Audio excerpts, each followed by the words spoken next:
This is a reading from the Holy Gospel according to Luke. Jesus rose and left the synagogue and entered Simon Peter's house. Now Simon's mother-in-law was ill with a high fever, and they appealed to him on her behalf. And he stood over her and rebuked the fever, and it left her. And immediately she rose and began to serve them. Now when the sun was setting, all those who had any who were sick with various diseases brought them to him, and he laid his hands on every one of them and healed them. And demons also came out of many, crying, "You are the Son of God." But he rebuked them and would not allow them to speak, because they knew that he was the Christ.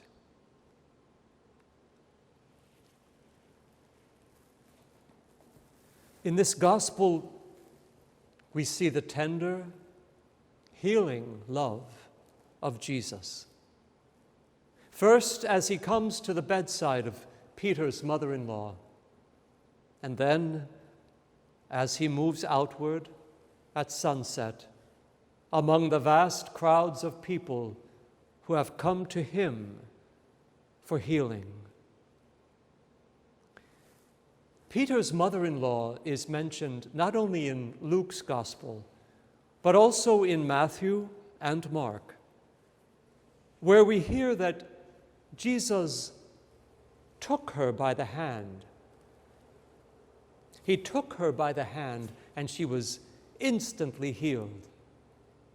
In some translations, it is said, he grasped her by the hand. I'm sure she could feel not only his tenderness, but also his strength as he grasped her hand to free her from the illness that was threatening her life. When Jesus comes to the great crowds who seek healing, the gospel does not say that he simply raised his hands and they were all healed. It says rather, he laid his hands on each of them, and they were healed. The encounter with Jesus is always personal. Those who are most in need feel the touch of his healing hands upon them. There's not one among us who is not in need of some form of healing, whether that be of mind or body or spirit. And how much Jesus desires to come to each of us, to come to us in a very personal and intimate way, to bring his healing touch to our woundedness and our pain. We must never think that Jesus is not present to us in our needs. His great desire is to set us free from all our ills, whatever they may be. He does wait for our invitation. He waits for us to come to him. And all he asks is that we believe in him and trust in his abundant mercy and his infinite love. It is our Mother Mary who will help us all to approach him in faith. Mary brings us to the foot of the cross, and she asks us to see that because of the wounds that her Son endured, we are healed. She takes us to the morning of the resurrection to remind us that all our healing is found in this fundamental truth of our faith. He is risen. He has conquered all our ills, even death itself. We often address Mary as the mother of hope. She helps us all to see that true Christian hope is that virtue above any other that we need most when the challenges and the difficulties of this life become overwhelming.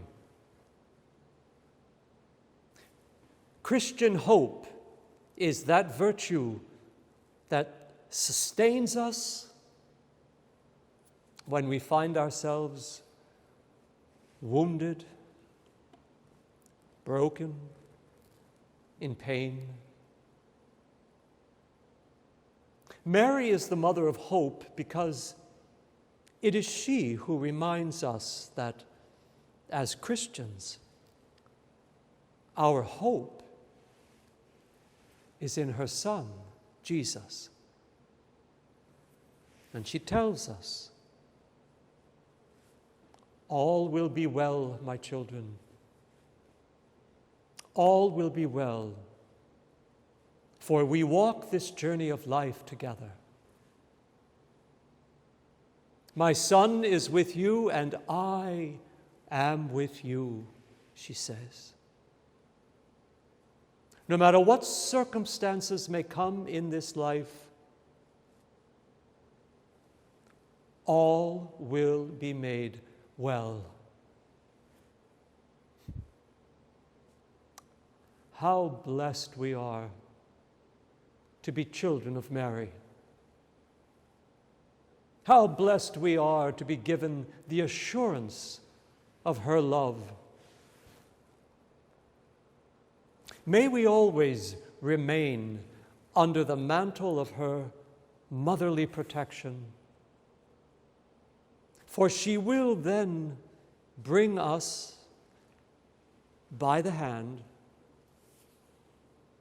to Him, to her Son, that we all might receive His healing strength and the tenderness of His loving touch. Then, may we bring His healing love, His light, His peace. May we bring His love into our world, as our mother would ask us to do. She reminds us that this is who we are, bearers of the healing light and love and peace of Christ. And we're called to bring this healing love and His light into a very dark and very suffering world. Mary, help us all to be the children of God that we were created to be. Help us to bring the healing touch of Christ into this world. Mother of perpetual help, pray for us.